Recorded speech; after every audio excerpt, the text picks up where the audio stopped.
Drugs, murder, cyber నేరాలను అణచివేయాలి. Drunk and drive పై కఠినంగా ఉండాలి. మహిళలు, పిల్లలు, బలహీన వర్గాల సమస్యలకు అధిక ప్రాధాన్యం. పోలీసుల్లో అవినీతి, దురుసు ప్రవర్తనను సహించేది లేదు. రాష్ట్ర DGP Shivadhar Reddy. Drugs, murders, cyber నేరాలు.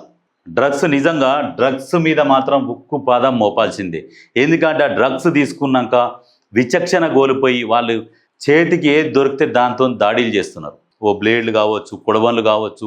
మొన్న ఒకడు కొబ్బరి బొండం కొడవలు తీసుకొని మొత్తం బండ్ల మీద దాడి చేస్తున్నాడు. అంటే ఇటువంటివి జరుగుతాయి. డ్రగ్స్ని మాత్రం మేజర్గా డ్రగ్స్ని, దాంతోపాటు మద్యం కూడా సేవించి రోడ్లపైకి రాకుండా కఠిన చర్యలు తీసుకోవాలి. దీంట్లో మాత్రం నిజంగా గ్రేట్ సార్ మీరు.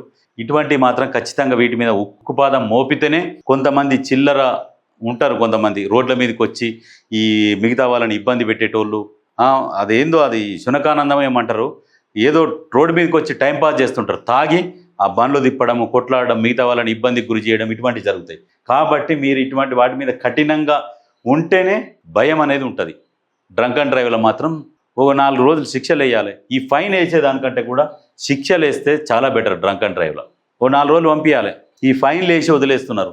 వాళ్ళు కూడా మళ్ళీ ఏమనుకుంటారు అంటే ఫైన్ కాదు, 10,000, 2,000, 3,000 ఫైన్ పడుతుంది, కట్టేసుకుందాం అన్న కాడికి వచ్చేస్తారు. 2,000 ఫైన్ అంటే కడదాం, 10,000 ఫైన్ కడదామన్న కాడికి అయిపోయారు.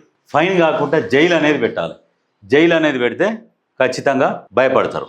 ఇప్పుడు డ్రగ్స్ ఉన్నది, డ్రగ్స్ది కూడా డైరెక్ట్ లోపలికి పంపించాలి. డ్రగ్స్ తీసుకున్నట్టు సేమ్ ఇప్పుడు డ్రంక్ అండ్ డ్రైవ్లో బ్రీత్ అనలైజర్ ఎట్లా పెడతారో ఆ డ్రగ్స్ కూడా ఒకటి మెషిన్ వస్తే దాని ద్వారా చెక్ చేసి చక్కగా తీసుకుపోయి లోపలేసి నాన్ బెయిలబుల్ కింద ఒక 6 నెలలు, సంవత్సరం పాటు ఉంచాలి. ఇక డ్రగ్స్ తీసుకున్నారని ఒక 6 నెలలు ఉంచితే అట్లా దొరికినట్టు అట్లా లోపలేస్తే సరే. వీటి వల్ల ప్రభుత్వం ప్రజల సొమ్ము ఎంత కొంత ఖర్చు అయినా కానీ నేరాలను అరికట్టవచ్చు, వాటి మీద దృష్టి పెట్టవచ్చు.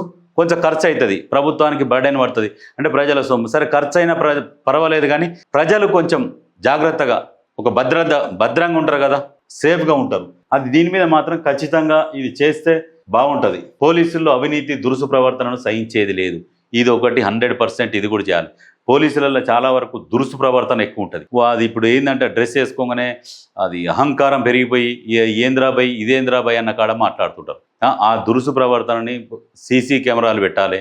సీసీ కెమెరాలు పెట్టి డైరెక్ట్ మీ దగ్గర నుంచి మీరు చూసుకునేటట్టుగా సీసీ కెమెరాలు పెట్టాలి. ఎందుకంటే దురుసు ప్రవర్తన ఉంటుంది, కొట్టడం ఉంటుంది, దాడి చేయడం ఉంటుంది. మొన్న ఒకరోజు ట్రాఫిక్ పోలీసు వాళ్ళే పాపము ఒక క్యాండిడేట్ వస్తున్నాడు, ఏం తాగలేదు. పోలీసు వాళ్ళని చూసి హెల్మెట్ లేదని చెప్పేసి రివర్స్ తిప్పుకున్నాడు. ఈ వెనక సందులలో దాక్కుంటారు ఇల్లు. ఈ పోలీసు వాళ్ళు దొంగలు దాచుకుంటారు. అదేందో మరి ఈ దాచుకొని అడ్డం తిరిగారు. చిన్నగా బండి తలిగితే దనాదానా కొడుతూనే ఉన్నాడు. అసలు కొట్టే రైట్ ఎవరికి లేదు. మళ్ళీ అందులో ట్రాఫిక్ పోలీసు కొడుతున్నాడు ఈ ఎల్బీనగర్ ప్రిన్సెస్లో. కానీ ఇటువంటివి కూడా చాలా ఉన్నాయి. దీని మీద ఎవరైనా కంప్లైంట్ ఇవ్వచ్చు. ఎవరైనా పోలీసులు మీ మీద దాడి చేసినా, ఎవరు కొట్టినా, దురుసుగా ప్రవర్తించినా డైరెక్ట్ పోయి డీజీపీ గారికి కంప్లైంట్ ఇచ్చేవచ్చు. ఎందుకంటే డీజీపీ గారే క్లియర్గా చెప్తుండు సహించేది లేదు అని. అన్నప్పుడు డైరెక్ట్ డీజీపీ గారికి కంప్లైంట్ ఇచ్చి చూడండి, మీకు అప్పుడు తెలుస్తుంది.